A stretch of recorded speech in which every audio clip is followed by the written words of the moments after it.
Hey, this is Alan Curtis Meisner, otherwise known as the Dragonmancer.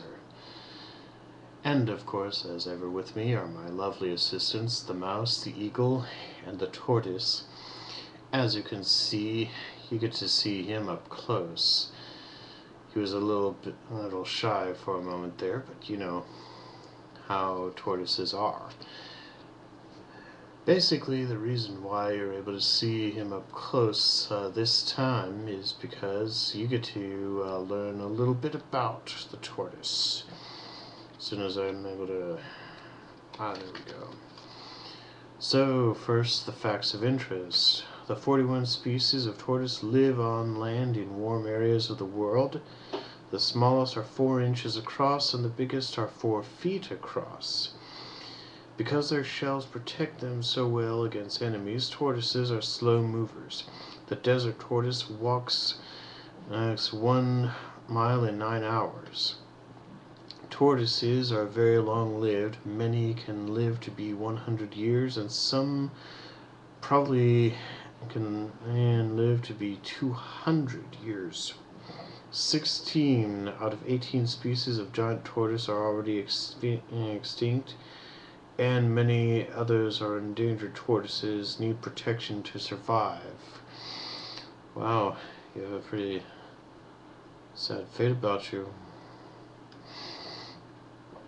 But now we get to hear a molten lore folktale version of the Tortoise and the Hare. One hot day in the Kalahari desert, Hare boasted to Tortoise, "You will die of thirst before you can get to the waterhole, but I can run there faster than a cheetah." Tired of being reminded of her slowness, Tortoise hatched a plan and suggested a race for the next day. Through the dry riverbed to the camel thorn tree by the waterhole, Hare agreed, thinking the tortoise a silly creature. The next morning the hare was off like a flash. When he started for a rest, he was astonished to see Tortoise lumbering ahead of her. Every time she stopped to catch her breath, Tortoise was always ahead.